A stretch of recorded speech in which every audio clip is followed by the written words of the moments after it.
Hello, fellow Galactic listeners. I'm Aaron Julian, and this is WSTR Galactic Public Access, a Star Wars podcast. Welcome to episode 160. Today, we are talking about what everybody else is talking about, the launch of Clone Wars Season 7, and maybe, just maybe, Project Luminous. Who is with me today? We have Miss Heather Allred. Hey, everybody. Welcome back to the show. We have Mr. J.D. Barrow. Hi. That was like some ASMR. Hey, welcome to WSTR ASMR. And we have Mr. Todd Hoffman. What's up, everybody? Welcome back. Miss Carla Giacalone has the day off. She might be crashing in later. We shall see. And we've got a special guest with us, Ro from the Scarif Scuttlebutt. Welcome, welcome. Thank you for having me. How's it going over on the sandy it's white beautiful, shores of Scarif? sunny. I think we're about to get 9 inches of snow soon, but that's neither here nor there. Yeah, it's a perfect time to have ScarifCon 2020 because we were freezing our butts off on 2019. Go. I got the gear packed. Awesome. All right, Suddenly, before we I'm get feeling any really further, sick. Yep. Before we get any further, let's go ahead and pay some bills. You could find these fine folks on the socials. Heather at Hawk Awesome on Twitter and Instagram. Also Heather's Holocron on Instagram. Carla G is Carla Marie Giac, Giac on the Instagram and Twitter. We've got Todd Tizad, 4 Z's, OD on Instagram and Twitter. We've also got WSTR at WSTR Media. And big news, I've returned to Instagram. Oh my gosh, now we have to add you to the socials? Oh, yeah. Scandalous. I know. Should've saved that For those a just news joining item. us, or recent listeners, was it 2 years ago? 2 years ago, I gave up social media for Lent, and then I was like, hey, I don't want to go back, so I didn't. But I'm dipping a tentative toe into the shallow end of the pool, in more ways than one, and for future work opportunities and such, Instagram seems to be the place to go. So I don't know what to do with it yet, but if you want to follow me, Aaron Julian at Instagram. You can also email us at mailbox@wstrmedia.com. Leave us a voicemail at 630-557-WSTR. That's 630-557-9787. We want to hear from you. Our entire back catalog of episodes and all links to everywhere we can be found is at podcast.wstrmedia.com. This show is brought to you by Audible. That's right, Amazon's premier audiobook streaming service. You can head on over to audibletrial.com/WSTR. Get your free 30-day trial, which includes a free audiobook of your choice from Amazon's massive library and 2 free Audible originals. You can cancel at any time, no risk, all reward. Head on over to audibletrial.com/WSTR to start your free trial today. And we are brought to you by our merch store. Head on over to store.wstrmedia.com. Cover yourself or your loved ones head to toe in WSTR apparel. That's our Teespring store over at store.wstrmedia.com. And we are on Patreon. Patreon.com/WSTRmedia. We've currently got 3 active patrons. Mr. Jason Handy, thank you for your generous donation. Mr. Jeremy Myers, thank you so much for your continued support. And, what's this? The Scarif Scuttlebutt is supporting us as well. What? Ro, I think you have some explaining to do. I support good things. Oh. Is this the equivalent of insider trading? Podcast format. As long as it's under a certain dollar amount and classify it as a gift. You may come on the show if you also pay us. Yes, our seats can be bought. Just ask golden. Lago. Heather, you've got some content on the old Patreon. Tell us about it. True story. So as one of the newer fans of Star Wars, not newer, that's not really the right word. False. The not as educated, the non-collegiate member of the Star Wars universe. I continue to learn things every single day. And there's only one place to hold all of my new knowledge, and that is at Heather's Holocron. So I get to explore all the fun things I've been learning. I just recently talked about the fact that a stormtrooper isn't just a stormtrooper, that there's like 18,000 different versions of troopers, and they're not all created equal. So that's a fun listen. And that's what I do. All right. I learn things. Cool. Awesome. So that is behind our paywall. And also, JD, you and I are up to no good on the old Patreon. Yes, we Tell are. us about it. So Aaron and I have a little bubble that we speak into. It's called Starside Chat. And basically, we kind of originally the idea was to delve into some deeper, nerdier, more niche Star Wars lore and have a crack at that. And we're still doing that here and there, but we kind of have lost the plot in a fashion. So now that's not surprising. That's not surprising at all. So now we're kind of like goofing. We're having fun. We're still talking about a lot of niche stuff, a lot of niche Star Wars stuff, and we're delving into things that we find like super interesting and talking. Yes. And then recently, what we've started doing now is we've started having guests on that we know of, people here up in Chicago who are like right next to us. And just kind of getting their take on why they like Star Wars, what they think about Star Wars, and throwing them into some wacky scenarios. Yeah. But to find out, you'll have to go on to patreon.com/WSTR Media. We're adding video to it. Yes, we are. To debut our video launch, our video Endeavor. I did a terrible thing. I created a BuzzFeed trivia quiz. Oh, how could you? About Star Wars, and we made our guests take it, and it was a lot of fun. It was. Yeah. So think of Starside Chat like the after party for WSTR. That nobody sticks around for. Oh, That's sad. That's not true. It That could is be sad. you. You are invited to our party. Head on over to patreon.com/WSTR Media. Support the show. Put down that coffee. Smash it to the ground. Wow. Just once a month. And you will be able to support the podcast that you love listening to the most.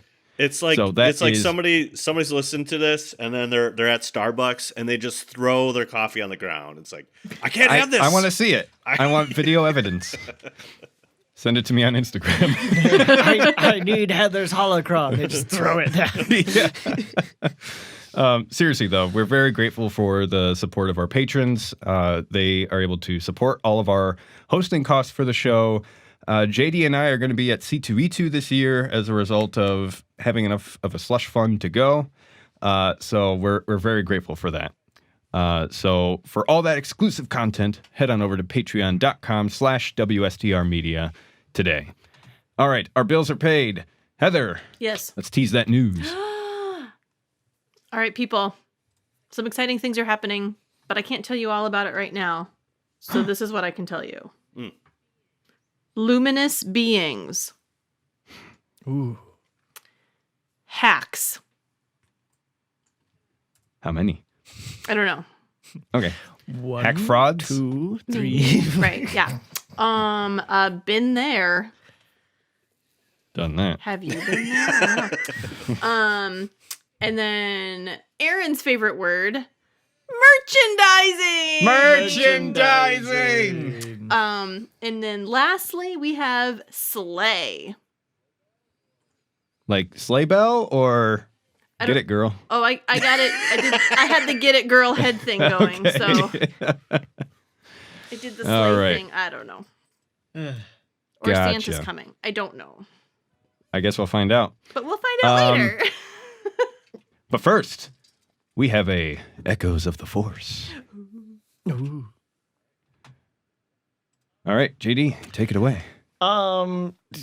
So, what? Oh, I don't have the context for this. So I guess there's a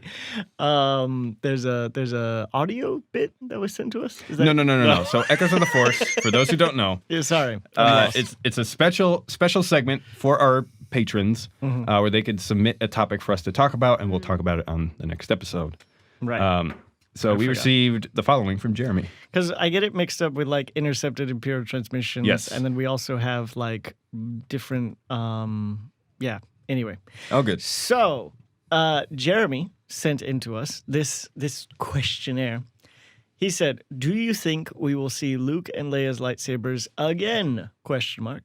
And or do you want to or not want to see them again?" Another question mark. All right. Weird. Ro, you want to take it away? I do want to see them again. I don't think we'll see them again.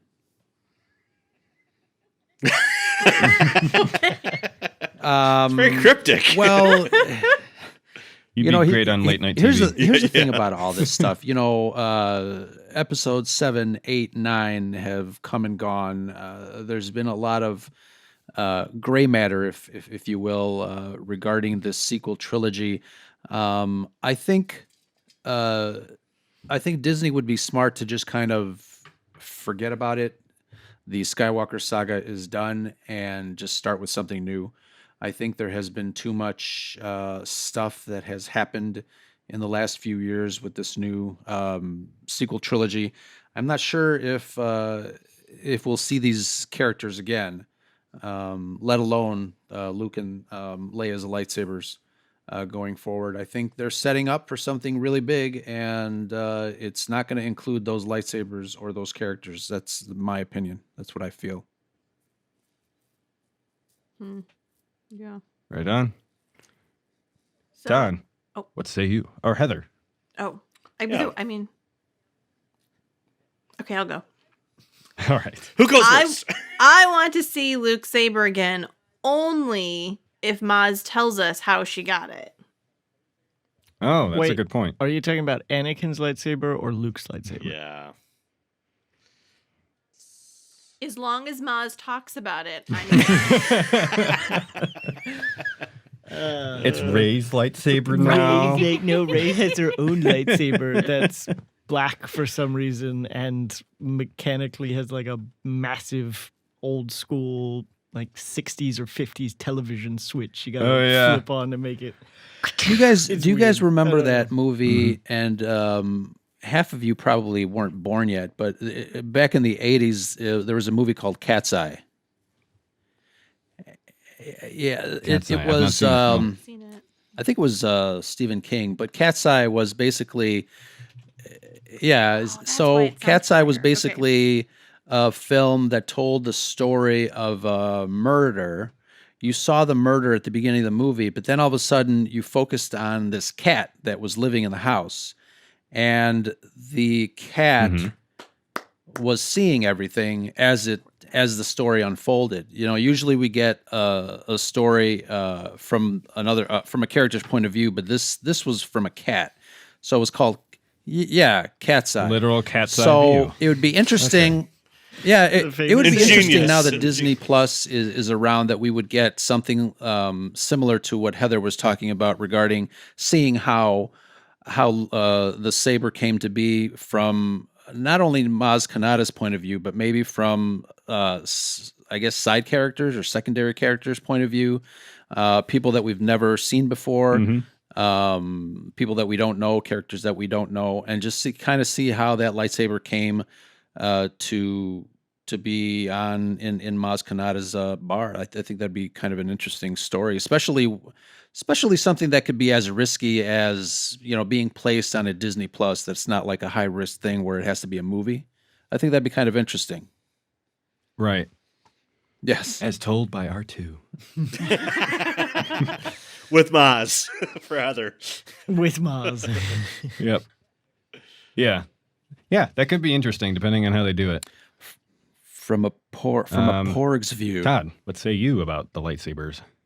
Yeah. I'm kind of with Ro. Like, I would like to see it, but to me, the fact that they buried them deep in the sand, it's like, yeah, we're just going to leave that alone for a while, and maybe we'll come back to it. I think it would be interesting, obviously, if somebody did discover it again, but we already kind of talked about this before. Like, Leia's lightsaber has no emotional weight, and Anakin, for better or worse, I mean, it should stay buried, I guess. I don't know. Yeah, I would be cool with it, but I don't think they had a plan, so I don't think they're gonna do it. Really? Yeah. I mean, the comics confirm that is Obi-Wan's chest that Maz has. So Okay. So From the homestead. So I'm totally with Heather. Like, I want to know that story. Like, how did that lightsaber fall from Bespin, and where's Luke's hand, and where did it go, and how did it, how It did teleported back into the original box. Right, and like how did she get hold of Obi-Wan's chest? I think that would be cool. I mean, I think that would be a really cool story. And to Rose's point, they could definitely use some side characters. They don't have to use any main characters, but it could be kind of cool to see it travel or get to Maz, have a little story to it. And I think that would be fantastic. But Do you guys know who again, I owned don't the know. chest before Obi-Wan Kenobi owned it? Lex Luthor. No. No, I'm totally serious. That prop was used in Superman, and it's the prop that was holding the kryptonite necklace that Lex puts on Superman in the subway. Go back. Yep. No kidding. What are It's you the truth. talking about? That's cool. It's also in. Go take a look. Do a little Wow. research, Prop. and you'll find that curious little thing out. It's pretty cool. Yeah, it's on supermanhomepage.com/ did you know Lex Luthor and Obi-Wan shared a prop? See, I told you you'd find it. Oh, that's amazing. Yeah. Oh, dude, that's awesome. That is cool. The more you know. That's right. No. Any See, thoughts, that's- JD, on the lightsaber situation? I've already talked about this. I'm already fed up that Leia's lightsaber comes out of nowhere. It's just another thing that Disney pulls out of the corpse that is what they think the franchise should be, and they completely throw away Luke's green lightsaber, which would have made that whole ending way better if Kylo used that, and etc., etc. So no, let it stay buried. They don't deserve them. Nobody deserves them. And yeah, I don't care about Leia's lightsaber at all. And Anakin's lightsaber is cool, but honestly, like, the amount they tried to shove its importance down our throats in 7, 8, and 9, I'm like, you know what? Let it stay buried too. I'm kind of done with that thing. Amen. Yeah, I'm kind of with you. Just let the past die. Let the best. Kill it if you have to. Oh, We're my we're ready to move on. We're ready to move on. Although in my head, there's like a weird cult of aliens that like found Luke's hand and saber and like started worshiping it as a relic. And then Maz came and had to like steal it away, Indiana Jones style. No, Maz was part of the cult. Oh, She was the cult leader. she took it down from within. Oh man. Okay. All right. Well, thank you, Jeremy, for sending that in for Echoes of the Force. Thanks, Jeremy. Now, I believe it is time for our main topic. Can I do a sound effect? All right, Ro. We brought you in here. We have high expectations for our guests. I hate to So- disappoint you. We're gonna ask you. Give us a scoop. What was your introduction to Star Do I have to Wars? say this again? Yeah. We've got new listeners. The Cliff Notes version. You listen to WSTR, now you're here. All There you right. go. Back in 1977, when I was wee but a 7-year-old lad. I'm sorry, I'm Mexican, not Irish, but that's another podcast.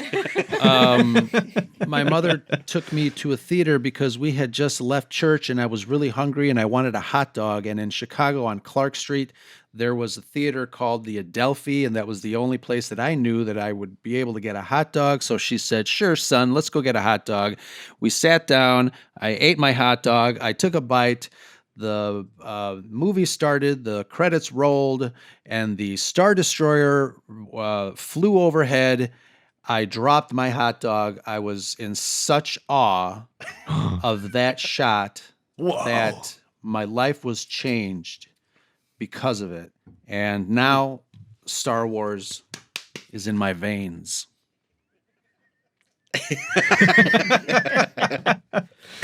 Beautifully told. Beautifully told.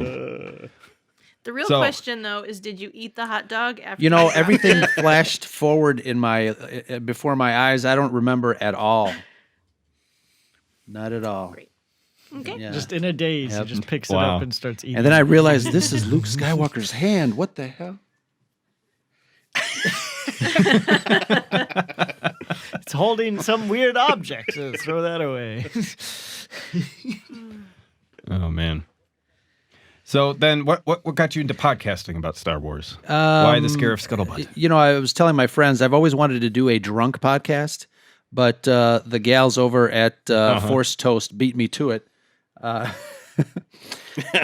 no, really, you know, obviously I'm a big nerd. I've always been a Star Wars geek all my life. And I found Brad on the internet because of our mutual interest in JFK. And I've known him on the internet. Ooh. You know, Mom says never meet men on the internet, but unfortunately, this is this is what happens. You know, Brad, we started talking about JFK things and this and that, and then we realized that we also had similar likes aside from JFK, and Star Wars was one of them. And little by little, we started to really, you know, get to know each other. We share the same birth date, which is also kind of weird. This is getting really right? weird See? on the internet now. Then Yes. we realized And we you're- were separated at birth. Right, and you're sharing JFK And then conspiracy theories. there and you then, go. You know, But Yeah, you know, we Smoking started the podcast right after Star Wars Celebration, which you guys know was here in Chicago last April, and he just said, "Man, why don't you go just see if you can record some interviews?" I went down there with my recorder and I started talking to people, shoved microphones in their faces, and put our first show together. And since he is a Navy man, the Scuttlebutt comes from that world. So we just decided the Scarif Scuttlebutt only because of the SS, the alliteration there. We both love Rogue One. We love Scarif, and it just kind of stuck. Cool. No problem. Excellent. Thank you for sharing. awesome. So let's jump into it. Clone Yes. Wars is back, baby. So, who out of all of us watched the Tartakovsky Clone Wars on Cartoon Network?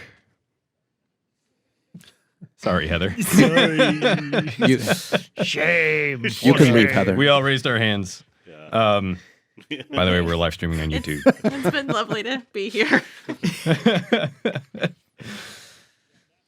So, Yeah, that to me, I mean, I was a huge fan of Samurai Jack and Dexter's Laboratory, and the fact that those were like little micro series, like 2 minutes in between shows, I ate those up. I thought they were the best Star Wars storytelling in 2 minutes without a lot of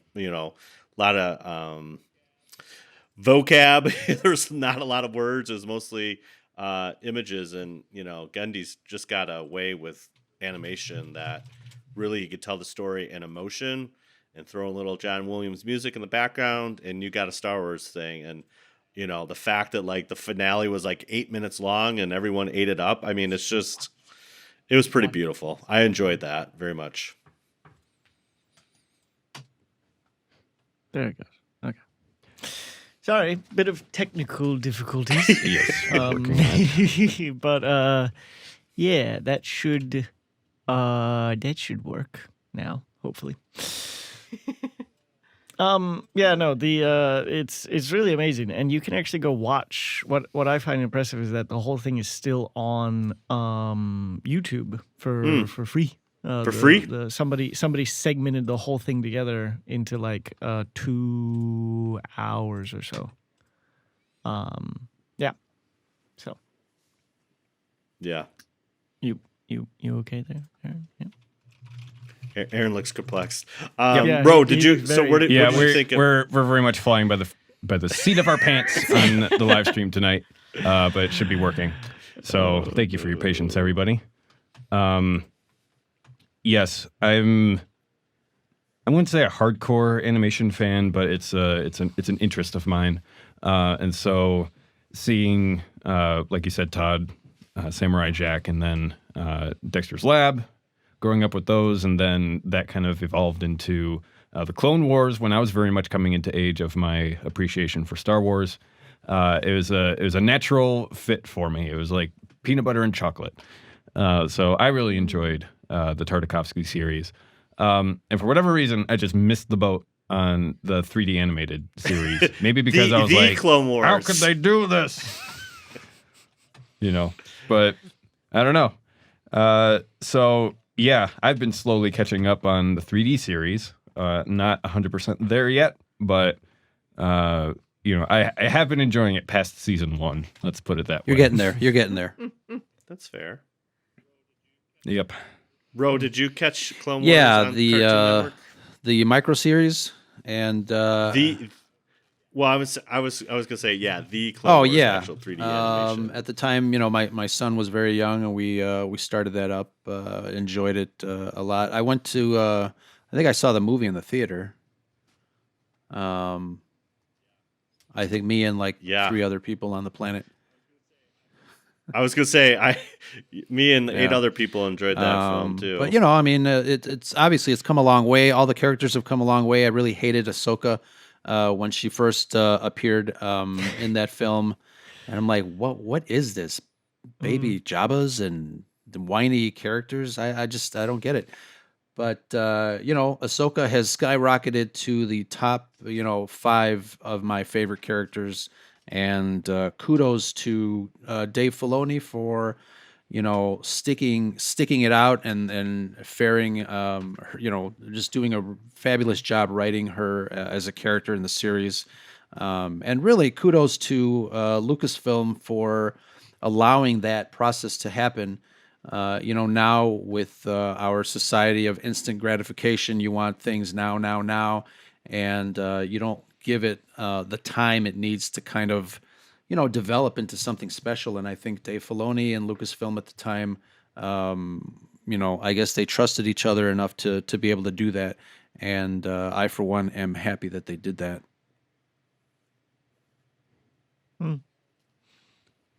Well said. I'm trying to give you guys quality here as a guest. I just try. Man, Heather- every time we have you on, you just swing for the fences. That's right. That's great. right. Heather, what about you? Did you catch out the Clone Wars? Okay, so I didn't really know anything about the Clone Wars for a fairly significant period of time. And it wasn't until I was hanging out with my brother and I was going through his DVD collection and he had Clone Wars on DVD. And I was like, what is this? Not realizing the entirety of the series being created. And then I saw, I think, please, I might be wrong here, but this original like 2D or non-3D version, I think I have those on DVD as well.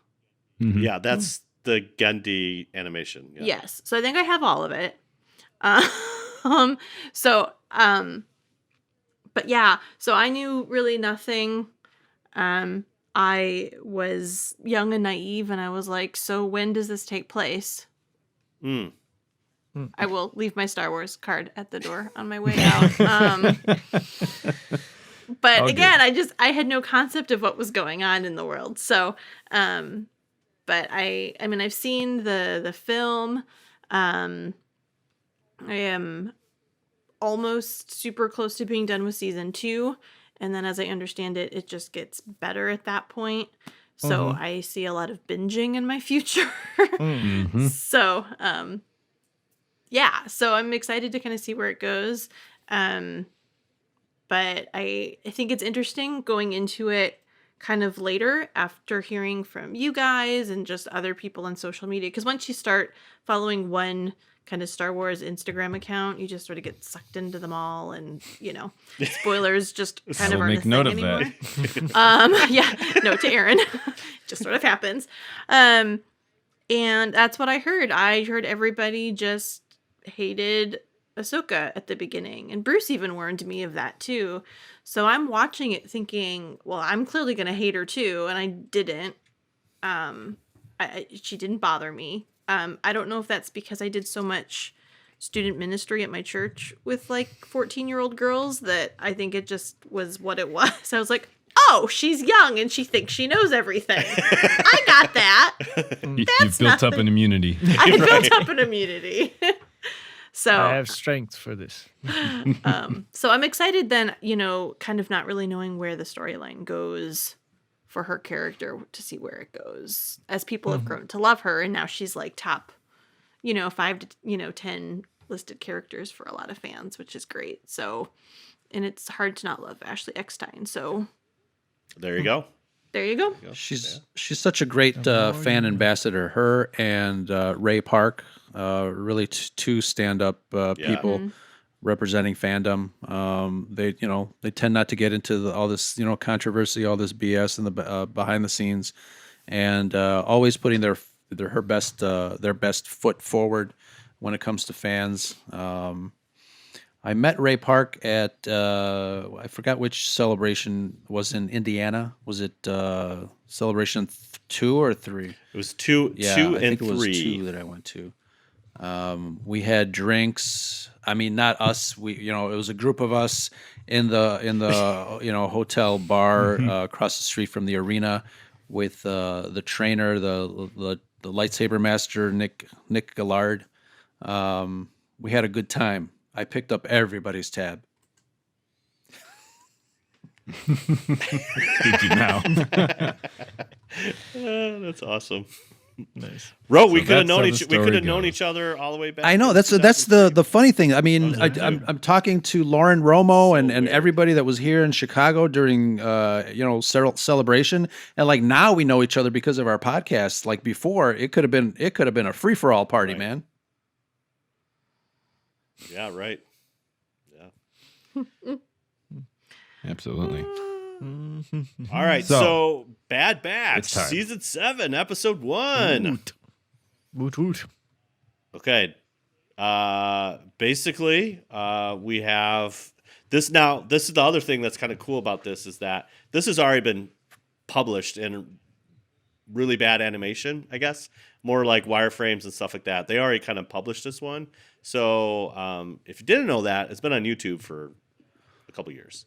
So I guess one celebration, Dave Filoni's like, here, this is what we're going to work on after we were canceled. And so this has been in rough cut for a while. And so now we have a lot better animation. It's finished. It's polished. And now we got season 7, episode 1. Was this the Bad same Batch. exact story? Was this the same storyline? Because I remember seeing the Yes, bad animation, yes. the Same- early drafts, but I don't remember. Yeah. Yeah. So there's a couple tweaks to it, but I mean, it's pretty much the same story that was already kind of out there. It's just now we have a polished version, So they're able to do that. That's So good. Yeah, it's yeah. kind of cool. I liked it. What did you think? I enjoyed it. Clone Wars has really been a consistent. Obviously it's got growing pains, as Heather mentioned. Season 1, 2, but they start getting better. But it's really been a consistently good way of telling these stories. from an animation point of view, and the freedom that animation has to be able to tell these stories, I think is fantastic. We're older dudes and gals watching kids cartoons. Something must be loose up there, but it's really I'm enjoying it. It's like I said, Star Wars. I'm always telling my buddies, Star Wars is such a vast galaxy that it can't be delegated to just one medium. There's a lot of stories out there. There's many characters out there, and animation is just one way of telling the story, and I'm enjoying it. Coming from a technical side, when I watch either a movie or a film or a show, something, I watch it with different eyes. The first time, I watch it generally like a regular person and kind of like take it all in, and then I start going into the details of the technical aspect of it. There's one shot of the Bad Batch going in, and when they go in and infiltrate the Citadel Tower, it's like one complete shot. And I know it's easier to do in 3D because you build all the parts of the scene in 3D and you virtually move the camera. But it was very well done. If you guys have seen the Daredevil fight scene in the hallway, that's like one shot. So it reminded me of that. And again, seeing these projects with different eyes, it's always eye opening. No pun intended. But no pun intended. Yeah, there's a lot there to kind of wet your whistle on.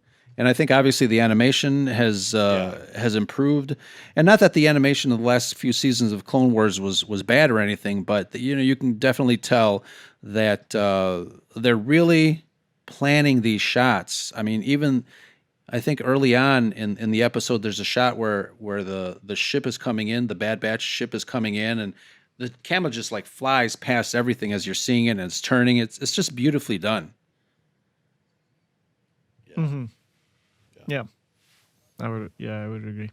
Lot less choppy is one of the things I noticed. They held on to a lot more shots for a lot longer.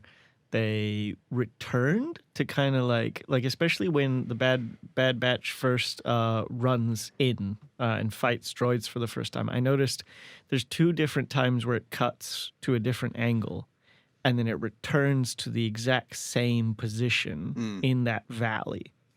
To like kind of show you the progress of how the squad is moving, right? So they're getting further and further away from the camera each time it goes back to that same position.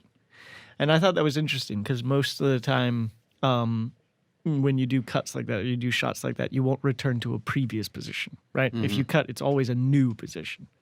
So like you said, there's a lot of intentionality. There's a lot of like, they're being very careful. And I appreciate that. I appreciate that they're putting a lot of, and it definitely works on your subliminal, persona. I guess the way that the story is being told to you instead of spoon-fed to you, which I think there's a difference. A lot of people don't know specifically what that difference is, but when you see the cartoons, basically these animations, these shows, I mean, you can really tell, like you said, there's a kind of a deliberate way of doing it. I mean, even from the performances of these drawn characters, there's, Anakin is not in this episode too much, but what he is in when he's talking to, I think it was Rex, before they all leave, there's just like certain shots where the camera just kind of trucks in real slowly, and Anakin's like, is something going on? And there's just that subtle performance. Yes, it's like you're leaning forward, and it's great. It's great, like you said. It's very planned and very deliberate, and I can't wait to see the rest of the season. Yeah. I'm a little irritated that they're doing the spaced out episodes. Yeah. I just want to binge Star Wars. Yeah. That's all I want. Yeah. But they want you to stay with Disney Plus 1 month longer. And you know what that's going to create? That's going to create more Pirates of the Caribbean. That's all that's going to make. Yeah. And I had this discussion too with my co-host Alex, and before The Mandalorian came out, and we were talking about the pros and cons of dumping the entire season in one haul. And I also am a binger. I love binging it. I would just one right after the other. You just absorb so much. But I guess for people like us that have shows, it's really good to kind of do one at a time. We can talk about it week 1, week 2, week 3, and it gives us, an excuse to sit on the camera and talk Star Wars with our friends. Right. Yeah, exactly. That's never a bad thing. Yeah, it's true. It's a lot of free publicity having a new episode each week. Free publicity. I got my check. Did you guys get yours? What? Todd, have you been keeping all the checks? Yes. Yeah. Oh, It's like, Todd, why do you have another super suit? Look, guys, I bought a whole nother set of armor. Baby Yoda dolls for everyone. Exactly. And the other thing I really like about Clone Wars, there's these like little proverbs at the beginning, the little moral. And this one is perfect. Embrace others for their differences, for that makes you whole. And it's very like you're kind of saying, Ro. It's very deliberate, not only the shots, but how the story progresses. They call the Bad Batch calls the regular clones regs, and the regular clones, they're like, these guys don't fit. They don't look like us, And so it's kind of funny, from a clone's perspective. It's like, well, you guys all kind of look like each other, but then they also differentiate themselves just to be different, right? As the regulars. And now you have other clones that are slightly mutated and not looking the same, the norm. And I just love how this is Star Wars. You got to work out your differences and make something happen. And at the end, you can see Rex is adopting what what's his name? The Hunter is doing, the Sergeant Hunter, his strategy. And I just really liked how at the end they were all working together and to me, it was very squad based, very video game-ish when they're entering the hallways. And I was like, dude, this is fantastic. They're taking out the battle droids, and I miss battle droids. They're so stupid and they're wonderful. And it was very, it was very tactical. Like you could see and how they shot it too, as far as just the episode, very tactical, how they're entering the room, very SWAT like, I was like, dude, this is great. And they're all working together. And I thought that was fantastic how the saying and the story kind of progressed at the same time. I thought that was even after really they fought, before they went in, they were fighting, and it took a lot. It took more than one of them just to kind of tell everybody to calm down and work together. It was really great. It's like they were fighting. It's like, you liked The Last Jedi. No, you hated The Last Jedi. No, let's do it. So it was really nice. It was really nice to see, peace and prosperity after that.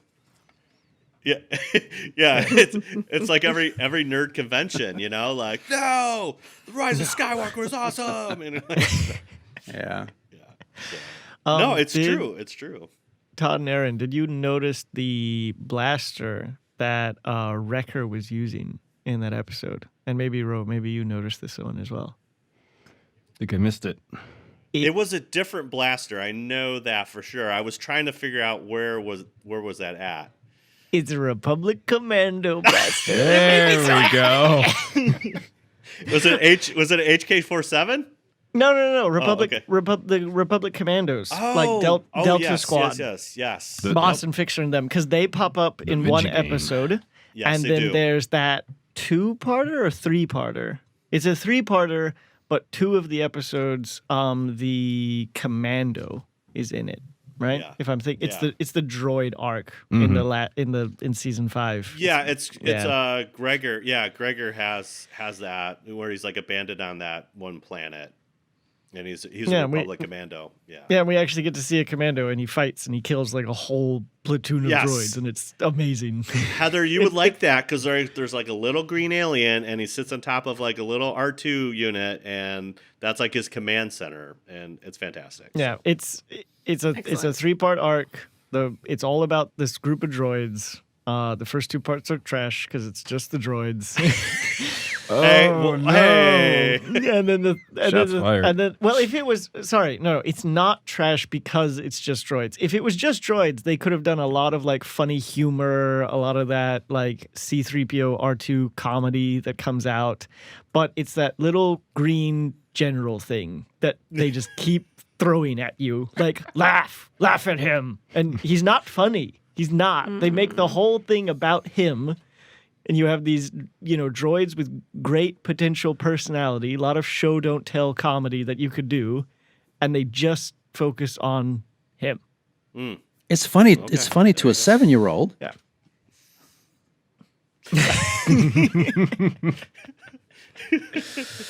Yeah, Diddy. Sorry, you're not the target Because demographic. that's who's paying for the Disney Plus subscriptions. Mhm. And the Netflix subscription. Yeah. Yeah.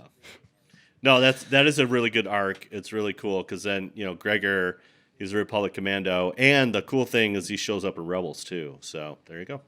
Really? Yes, Gregor is one of the three left that's with Rex. I forget the other guy's name. And then Gregor is the other one. And he's part of that little group in Rebels. I haven't seen Rebels. Do they explain how he survived? No. They just gloss over that fact. Just gloss over it. Yeah, exactly.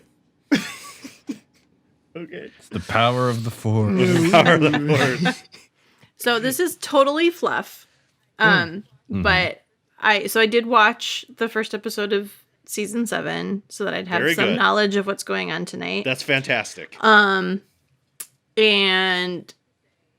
I just have to say, I really love the battle droids. And I understand they're just fodder to be shot and whatever.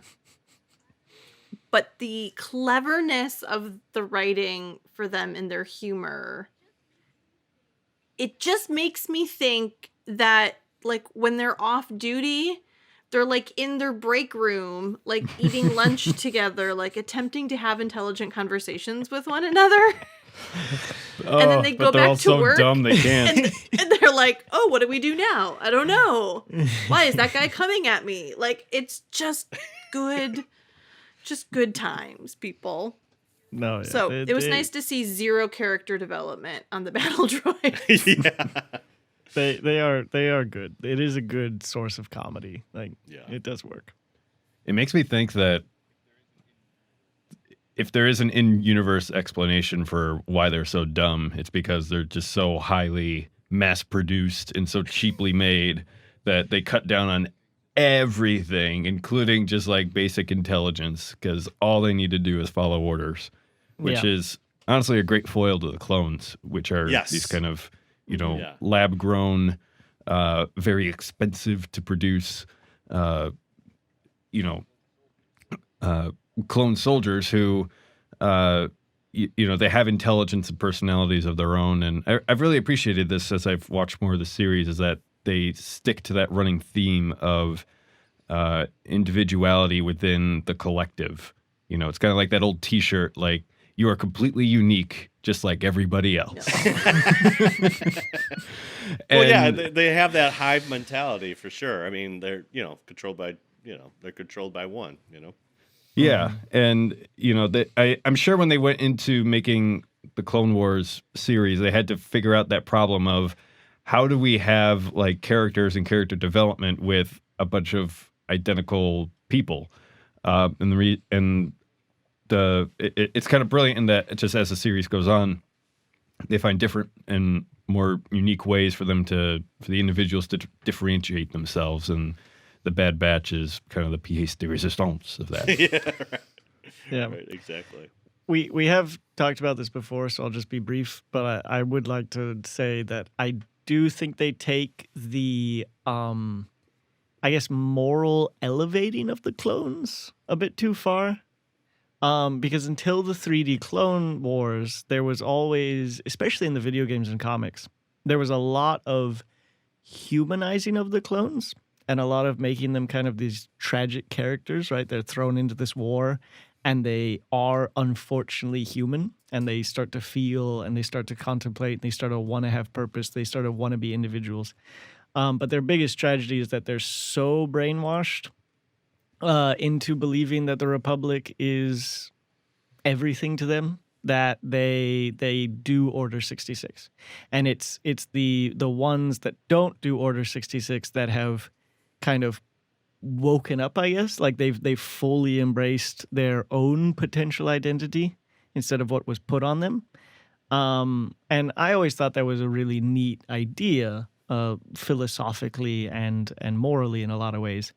And I think because the Clone Wars was geared towards children, quote unquote, it's not really because they're not paying for it, but but because of that, the writers were like, okay, that's too complicated. Let's just make them good guys and put a chip in their brain. And I think It's that funny you should devalues mention them that a though, little. because I'm going to give you a little bit of a pushback because there was a Clone Wars episode where they find a conscientious objector clone. He married, he had a family, he basically got off the grid. And again, for a show that's geared towards children, that was a pretty heavy episode. And a great way to tell that story. I don't think that the makers of Clone Wars, that concept of being individual and being human escapes them. And I think that episode really tells that tale very, very well. And obviously, there's other there are other clones that have escaped, the need to be so, I guess, robotic or so blind to the fact that they are individuals. I think the clones are a very unique character, even though they are clones, because later in the show, there's a lot of them that start to differentiate themselves from their clone brothers. You got obviously you got 99, you got some of the other clones that are very, very different, and you start to think of them as individuals. They're no longer clones, and even the Jedi, have an affinity to a lot of the clones that they've worked with, hand in hand.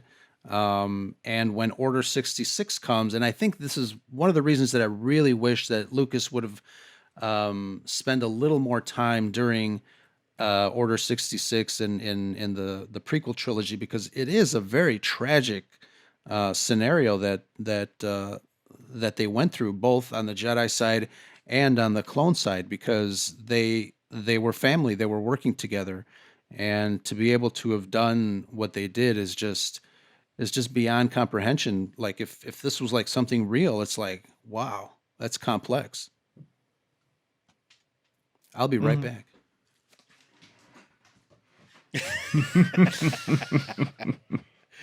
So what do we think we want to see next out of the next 11 episodes?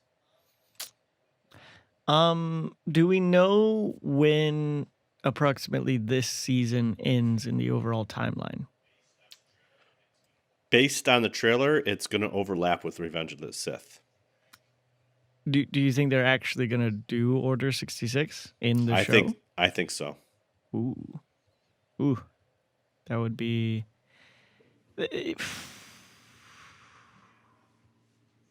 Yeah, well, see, I feel like if they do, they're just gonna go the route of like, oh, none of the clones want to do it. They're all good guys, and then the chip kicks in, and oh, they're all forced to do it. None of them are bad guys. Like, I feel like they might cheapen it a little to make it more, family friendly, because episode 3 is not family friendly. No, it is not. No, it's not. So There's a bit of casual child murder. Yeah, I'm a little worried because like Clone Wars, they've dealt with some heavy topics, and they've had some like they have had some like torture scenes, and they've dealt with a few like things that you're like, oh, okay, I just don't think they'd ever go up to episode 3 levels of maturity. And maybe with season 7 and with the time that has passed and with the aging of the main populace of people who watched this series, maybe they will. Maybe they'll pull a, How to Train Your Dragon 2 and How to Train Your Dragon 3 on us and just age the content level up. I think it has happened. So I think it has happened. I mean, the audience has gotten older and more mature in their acceptance of certain story arcs. And but I think you're right. I don't think they're going to go like, damn. But I think they might get pretty close. Who knows? Just cartoon Anakin slaughtering some cartoon younglings. That's too much. Fun for all the family. But honestly, that's part of my favorite parts of Revenge of the Sith. Like, they don't have to show anything to understand the gravitas of the situation, right? Mm-hmm. And they do that with not only in the temple, but then like when like Ayla Secura is like on Felucia and they do the pan up and you see the big flower things, but you see the clone shooting and you don't see her. So they do. I just loved how they kind of did all that, and you had enough to know that it didn't go well, But I think with Rebels and everything like that, there's some maturity there, so they might go a little dark, a little level 3 dark or something. I'm not sure. Yeah. So I'd like to see. I'm curious where this arc with Echo being alive is going to go.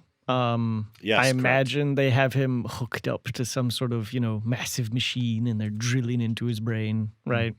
And they got to go and tearfully put him down like Old Yeller. Oh, dude! And sorry, there's the line. What came to mind.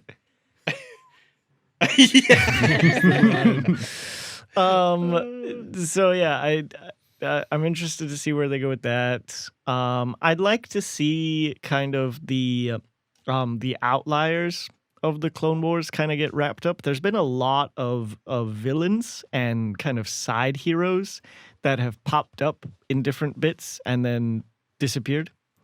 Like Trench was one of them. Like I was really surprised that they had him back, and he's like, the current main antagonist we have right now. I was like, oh, okay, he's back.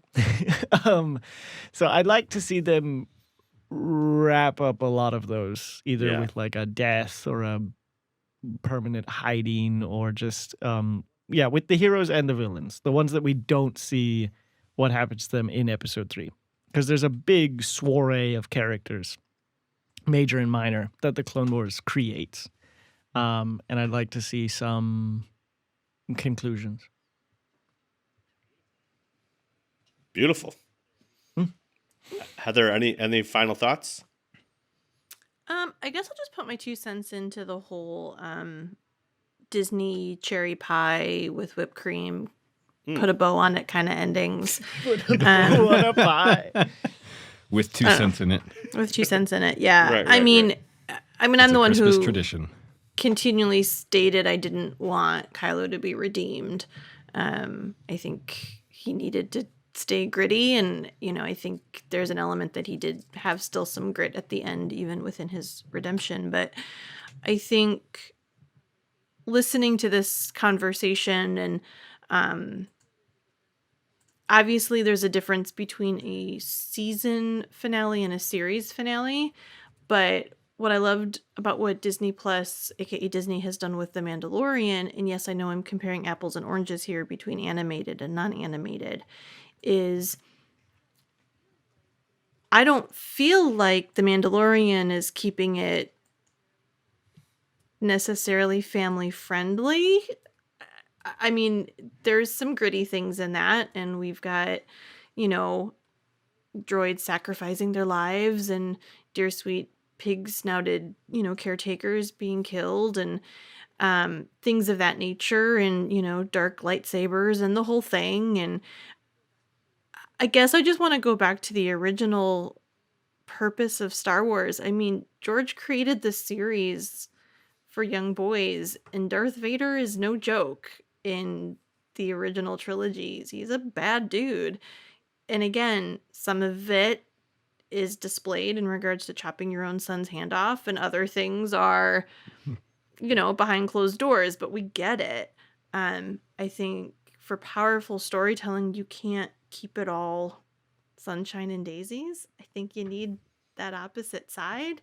Mm-hmm. And this goes on a completely different topic. Not topic, just soapbox. But at the end of the day, it's the responsibility of the parent of what that kid is watching and how they're ingesting it and what that communication looks like. Please don't blame a filmmaker or a story maker on what's being said sometimes. I mean, I'm not a parent, so obviously please, respond to me as needed, but I'll just pass it I off won't to the let cat. my cats watch that. They won't watch that.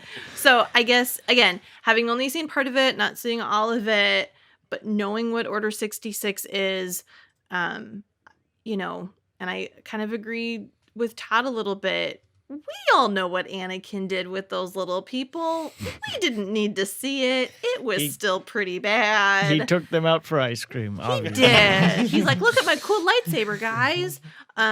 Who wants ice cream? So I think it would be cool if they really took orders, if they did what the story is and didn't sugarcoat it. I'm okay. Awesome. That's me just Totally. challenging I Disney. I think they need to be challenged. I think it would be, but you're right though, Heather. I mean, as a parent, you do have to police what your kids are watching, and talk to them about stuff like that. But I'm all for a Christopher Nolan Star Wars dark scene. This would be really cool. I think Star Wars does best when it takes some of these elements seriously. I think that's one of the reasons that I really, really, really love The Empire Strikes Back, because it's a serious film. It's like these characters are in trouble. The bad guys are right behind them. They're trying to survive. And again, I think that's, when Star Wars does that, I think that's when it succeeds. So I agree with Heather. I think no sugarcoating, Disney. Let's just tell the story the way it should be told, and to hell with the world.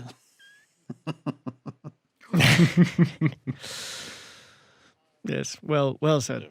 I do unfortunately have to go. A matter came up, so I will see you all next time.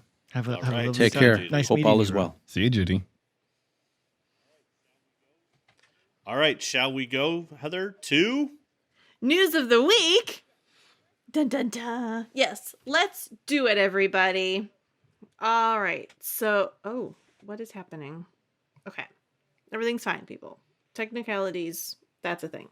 So, randomhousebooks.com dropped a little information for us. We have the Del Rey Luminous project releasing here in what appears to be August, if I'm reading things correctly. well, they're literally telling the news to everybody, but it's not live streamed, so you have to find out from Twitter what's happening. But Yeah, I've got an eye on Star Wars leaks right now. But go on. But the Force is what gives a Jedi his power. It's an energy field created by all living things. Until. And that's it. That's all I have. No, I'm just kidding. Okay.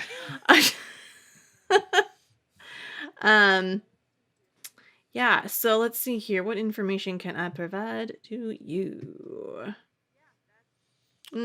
Yeah, that's Basically, I kind mean, of all I have. It's 5. We got 5 authors that are exploring the High Republic, and it's going to be Del Rey, Marvel, Disney Books, IDW, Marvel Comics, and our core group of heroes will expand over time. Space Vikings are the bad guys. The main question is what scares the Jedi. So it's more like the Jedi are exploring kind of the wild, wild west and exploring their territory, and it's a different and difficult time. It's literally they're releasing little nuggets right now, like as we're recording this. Yeah. So, and of course they started late. They didn't start on time, people.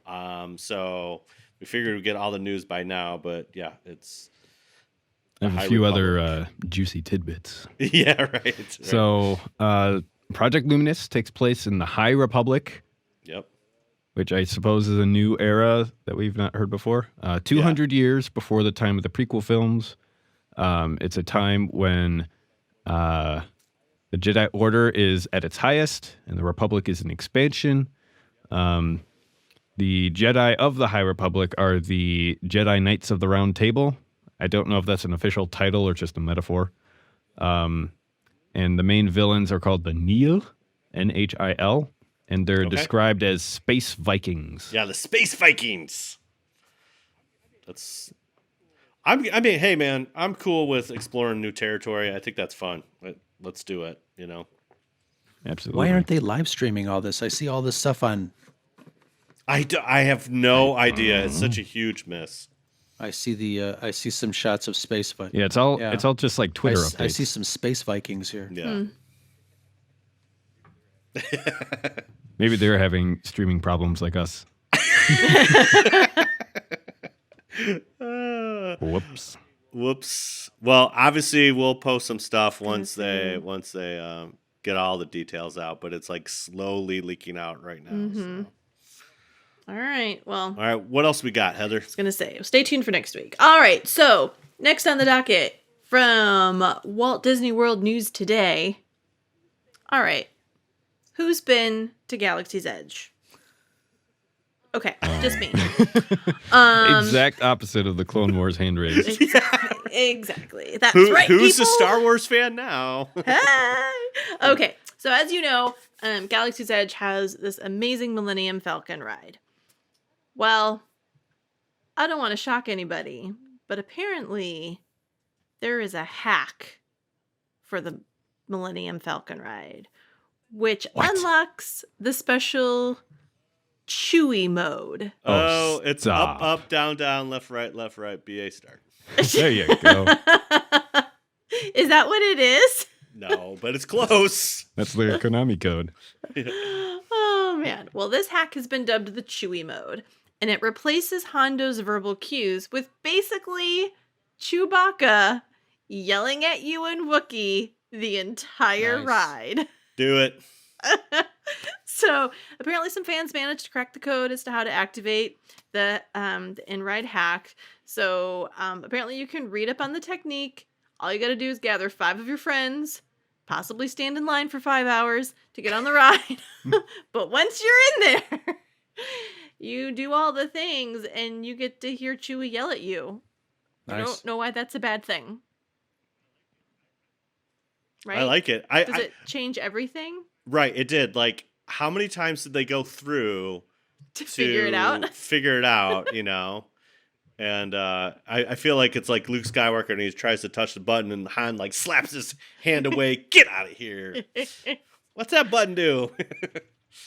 Oh, I like it. I think it's cool. Because who talks to you? Is it Hondo that talks to you when you're flying?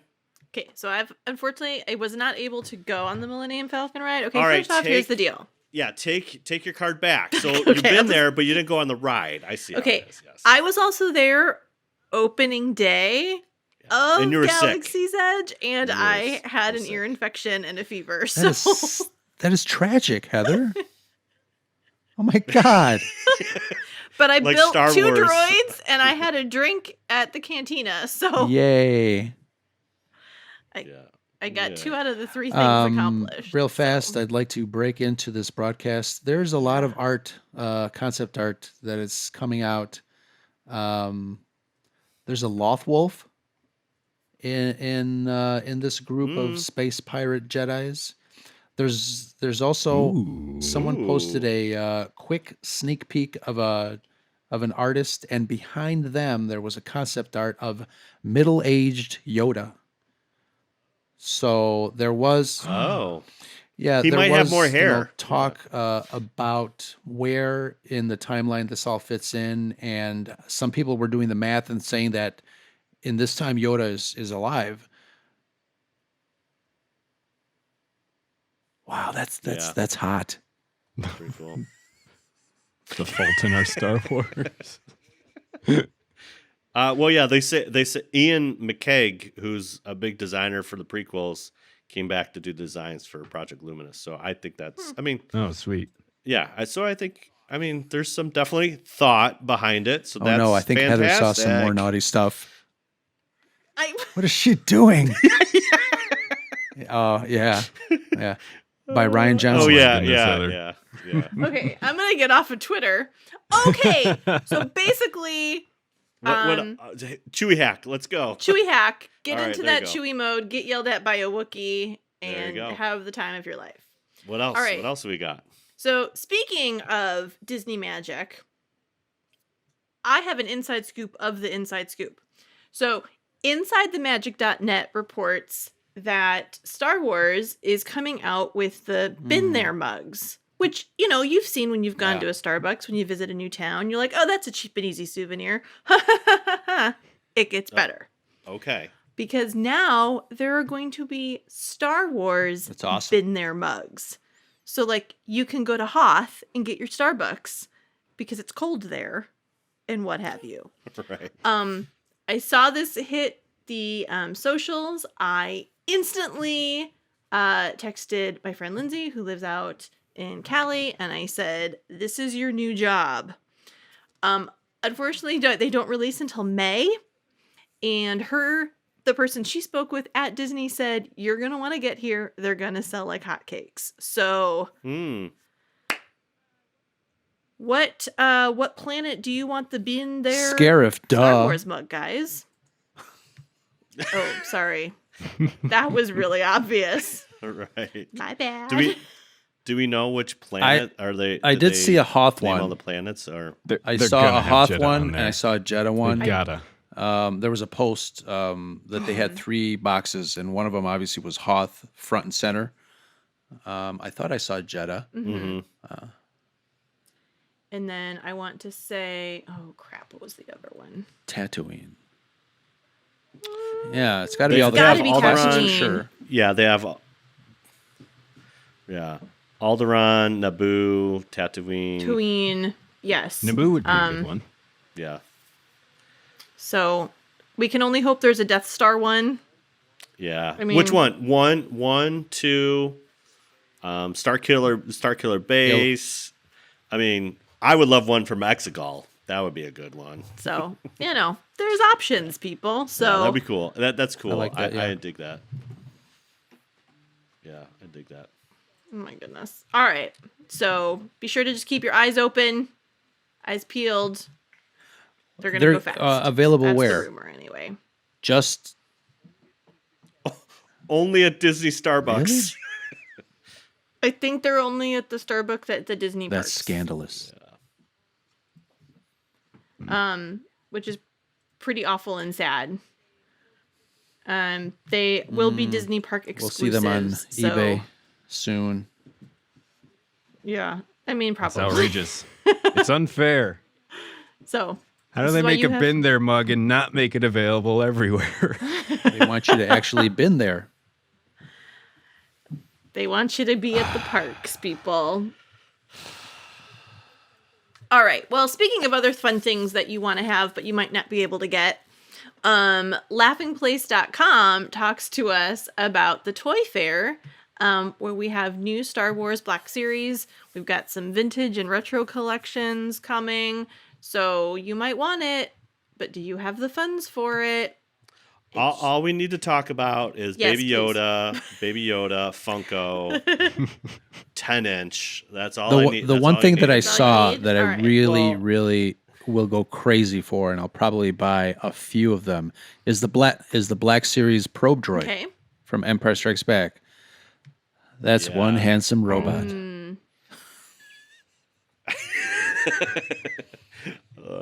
Very nice. Well, did you see the interactive like Baby Yoda and his little? Yeah, baby supposedly sled it's only thing? $60. I mean, That's actually not bad for that. If it is, if that's they're not going a to keep bad it at deal, that price. right? Yeah. Yo, they Yeah. got a dark saber. Yeah. Yes. Yeah. Gotta Yeah, give me I- one of those. Yeah. No, I mean, there's a lot announced there, but yeah, Mm-hmm. I mean, the Baby Yoda 10-inch Funko is like, oh my gosh.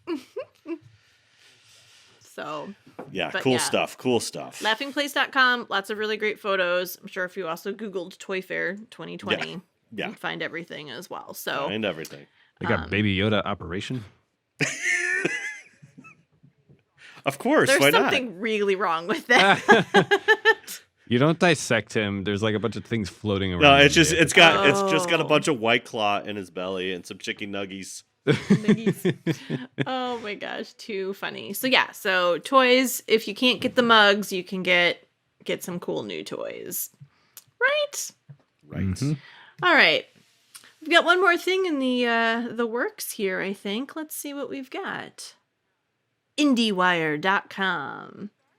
There's a new Star Wars movie in talks. Oh. Right? Everyone's intrigued. Everyone's ears are Perked. and Perked. ready. With Slate director and Agents of S.H.I.E.L.D. writer. So, I don't know who those people are. Lucasfilm has reportedly tapped filmmaker J.D. Dillard and scribe Matt Owens, but everything is still kind of a mystery. I don't even remember what Project Slate is. I don't know what that is.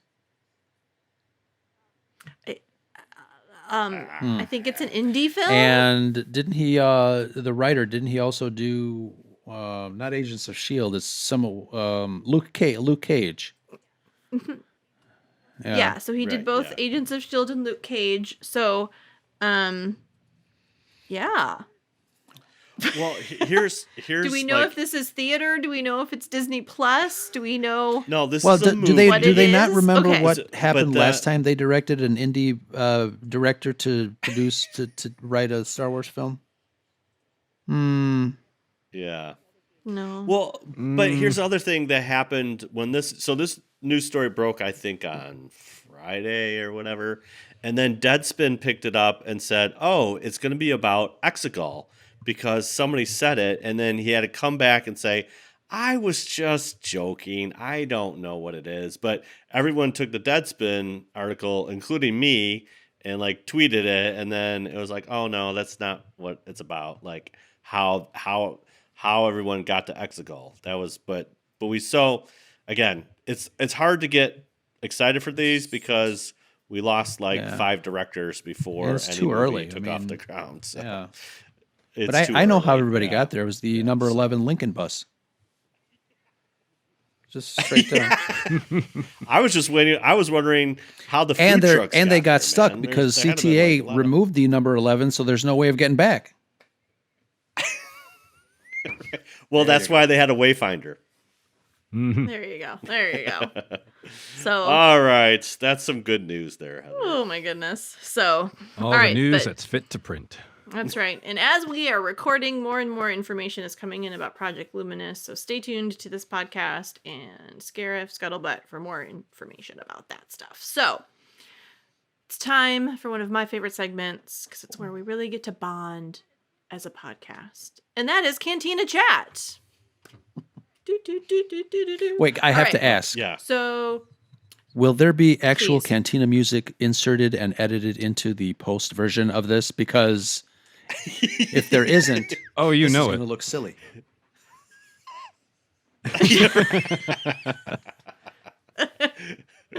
I mean, that's what they did. I mean, they were just, I love Yeah, it. I wonder if they had love it. music on set or if they were just like probably 5, not. 6, 7, 8, and it's like silent disco.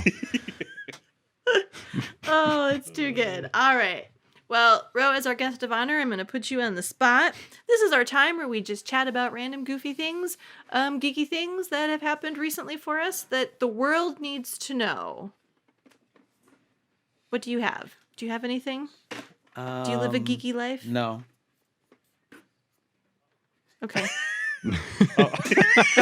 He says as he puts his Rebel pilot helmet on. I live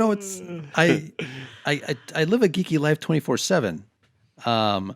So like if something geeky happens, I just take it for granted. Well, here's a geeky thing that is going to happen or is planning on happening, and it involves all of us. Great. Yes. What? So this is kind of Okay. breaking news. Breaking It's news. very exciting. So if you remember, our friend Yoshi, he had a really good time at Scarif Con 2019. Even though he almost lost like Yeah, all he's got feeling in his he's hands. he Yeah. left Yeah. Chicago with a few less fingers than when he arrived because of frostbite. But we are in the works for a Scarif Con 2020, which is going to be an amazing experience if we can pull it off. And there's things that we're talking about of doing, and if it comes to fruition, it's going to be fantastic. It's going to be a blast, and obviously I want you guys there. I want you guys as part of that. So it's going to Well, be. we would be it's gonna- honored to be your guests, as long as Darth Vader doesn't show up and try to take our girlfriends and our wives and significant Tall, others. dark, and handsome. I'm good. Yeah, right. So yeah, that's something that's in the Sounds very works. cool. I'm always planning some stuff that we're doing over at the Scarif Scuttlebutt podcast. Alex and I are releasing our side character episode tomorrow night. We worked on that.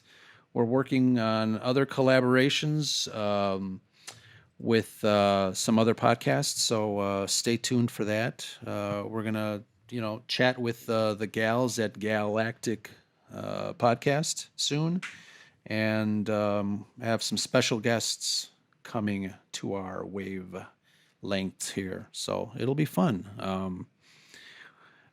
Plus Awesome. our Yeah, secret that's great, dude. Luminous project called Red 5. Hopefully in March we will announce what that is all about. So that should be really cool. I just wish I won the man. lottery because I don't want to go to work. I just want to sit here and do the thing, and you know what I mean? Yeah. Maybe Yeah, we I can know all what you get a mean. shared Yeah. intern.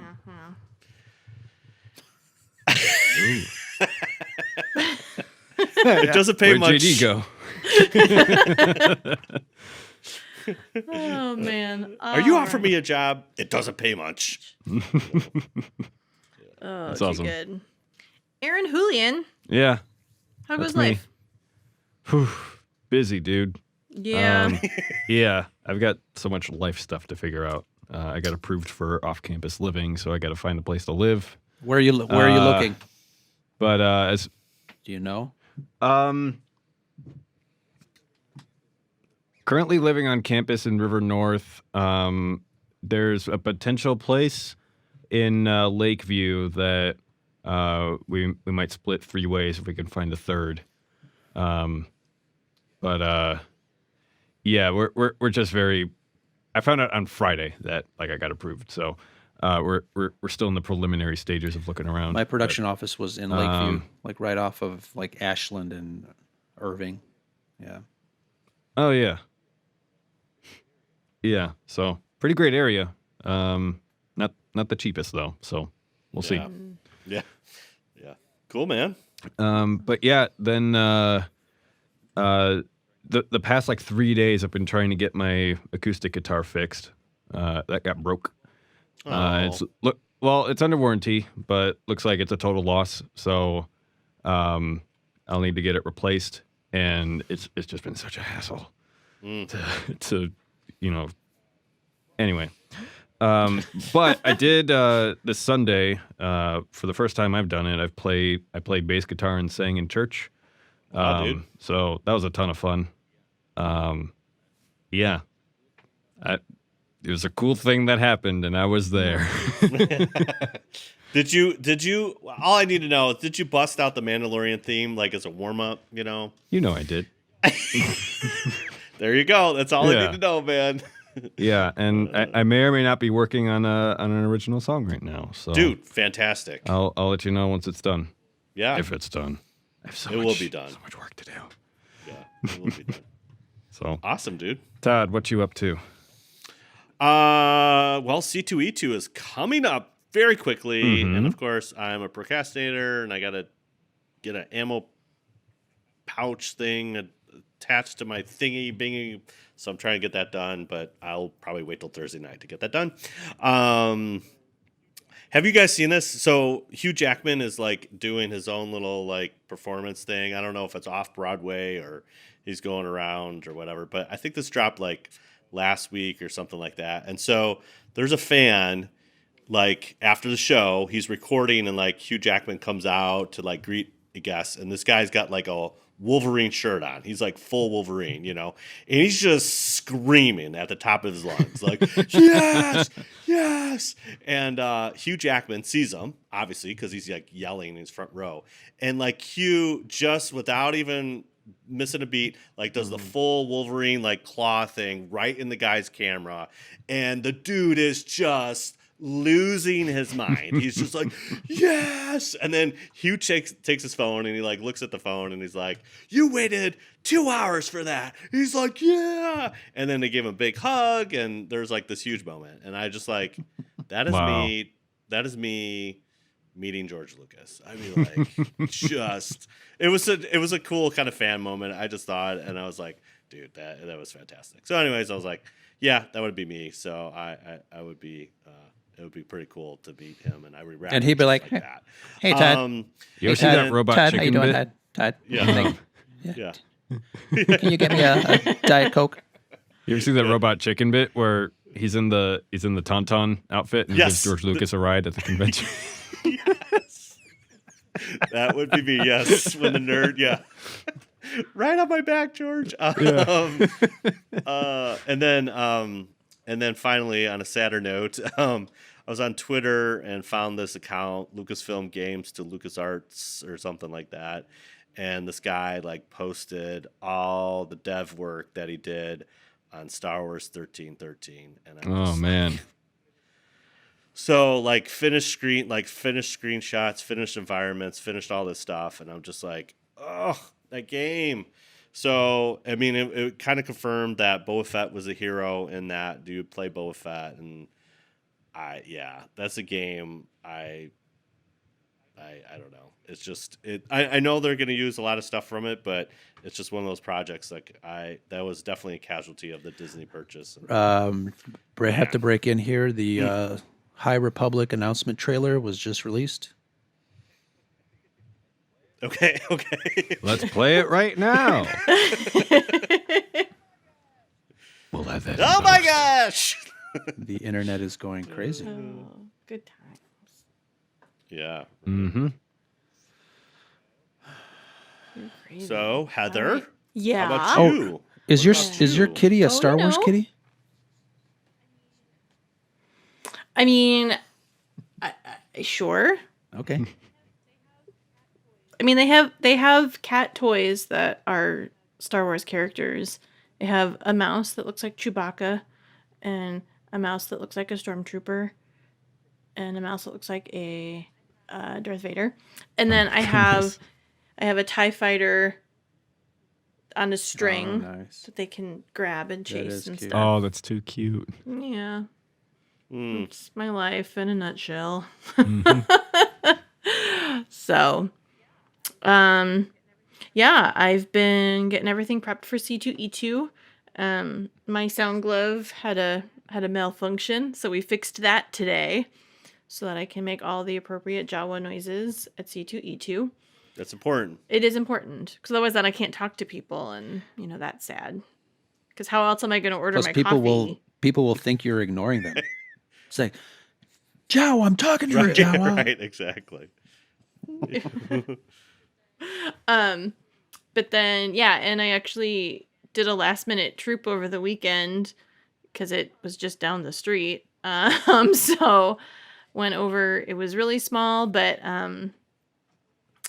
just this local high school had kind of this like board game Comic-Con thing. And my cat is falling off of the cat tower right next to me as we record. This is pretty great. Okay. But it was super fun. I got to sit in a box, which was posted on some social media giant already, cat which box? is Yeah. great. Kind of, kind of, yeah. Ro, you have me figured out so well. But I've got it was two great cats, so- because, you get it. I went to steal a trash can, and apparently, I'm a good little Jabba. I put things back, but I moved it, and apparently the security guy had to go speak with one of our 501st members. Ooh, Heather So- got in trouble. So apparently he didn't want them moved. So my bad. So, good times. But yeah, so that's been going on. Getting ready for C2E2. Work's been kind of insanely crazy. So a lot of my downtime has been staring into the wilderness, but that's okay. So yeah, my life is basically calming down after C2E2, which is going to be great. So that's where I hope to delve back into some things. There you go. Yeah, good times, good times. I forgot to mention, would it be sacrilege if I showed up to C2E2 dressed as Captain Picard? That Because would be I have the fantastic. costume for it. Then just do it. It would be funny. Yeah, it would be funny. I think it'll be good. Yeah, that would be great actually. Like 2 Star Wars guy and a Star Trek guy. Make it so. Make it so. That's right. Oh, that's great. Awesome. Great. Wow. All right, gentlemen. It's been an Yes, absolute pew, pew. blast. Pew, pew. All right, so let's do this. Thanks again for listening or watching, if you were at the live stream, of another episode of WSTR Galactic Public Access. Please check us out on our social media. We are WSTR Media. That is all one word. It's all lowercase. And we just kind of want to hear from you. So we need you to comment, maybe send us a tweet, or hop on over to Apple Podcast and rate us. And if you give us a 5-star rating, we're going to throw some swag at you. Not literally. I'm not going to literally chuck things at you, but we'll get them to you. Or maybe retweet or email us a screenshot of the rating, and we'll get it broadcast about how much you love us. And yeah. Oh, look at that. Ro. Wow. See? You're so nice. Love. Star Wars love. And of course, if you have lots of things you need to tell us or lots of questions you need to ask us, please email us at mailbox@wstrmedia.com. Or if you're more chatty, give us a call. Leave us a voicemail, 630-557-WSTR, which is 630-557-9787. And we'll get that played here on an upcoming podcast. Well, we've said it before and we'll say it again. Please check out our website, podcast.wstrmedia.com. Full back catalog of episodes, links to all the things like our merch store, which is store.wstrmedia.com. Our Patreon site, patreon.com/WSTR Media, all the things. So next week is episode 161. We're probably going to talk about Star Wars. It's what we do best. And of course, we'll have a C2E2 update. Wait a minute. C2E2 is coming up. So if you're fortunate enough to be in the Chicagoland area and are attending C2E2, find us. If you see us, hunt us down and be like, hey, you're so-and-so. Or Heather, Aaron, JD, or Todd. Those are our real names. Oh, right. Yeah. Well, if you see a Jawa, a I've been in stormtrooper, character this whole time. right. No, if you see like a Jawa, a stormtrooper, and Captain Picard, that would be a big clue. Big clue. Big clue.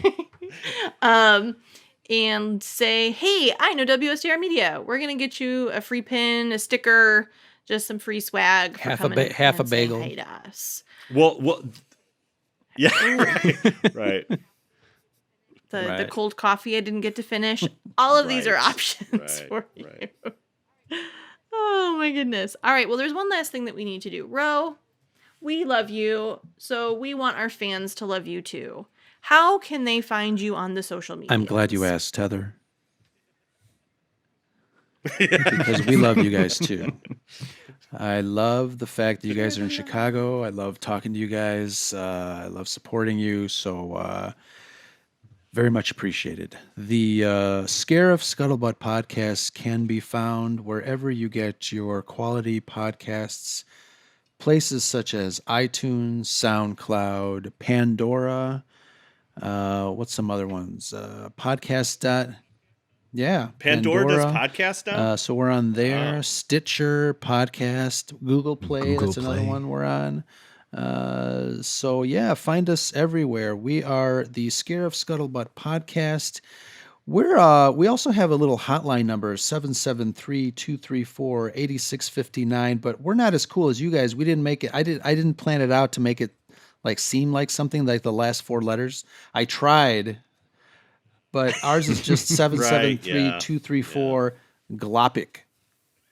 It's not really a Star Wars thing anyway, but 8659. I really tried to make a connection. I just couldn't do it. Yeah. You couldn't do Scara, No. like Scar or Galactic is all I got. or butt. You could have given it made a butt. That would have been even. Unsolicited been email yeah. there. I can tell you that. But yeah, Alex and I talk Star Wars every so often, and we go online to do stuff on YouTube as well. But we're having fun, collaborating with all of our Star Wars friends. #pod people and pod people. So Pod yeah, people, baby. having fun. Yeah. Awesome, man. Are you Hell going to to the be at yeah. C2E2? Oh, there you go. Aw, Are you yeah. working? Are you working or being a fan or both? Both, but I might call in sick on Saturday. Cool. Yeah. I will. Yeah, You're like, why are you taking the equipment? I'm off work. I'll probably take a camera. I'm definitely going to do some interviews. I'll try to find you guys and follow you with my camera, for sure. and that would be really cool. Oh, yeah. That's not weird. It's fine. It's So totally yeah, normal. that should be a lot of fun. I'm looking forward to it.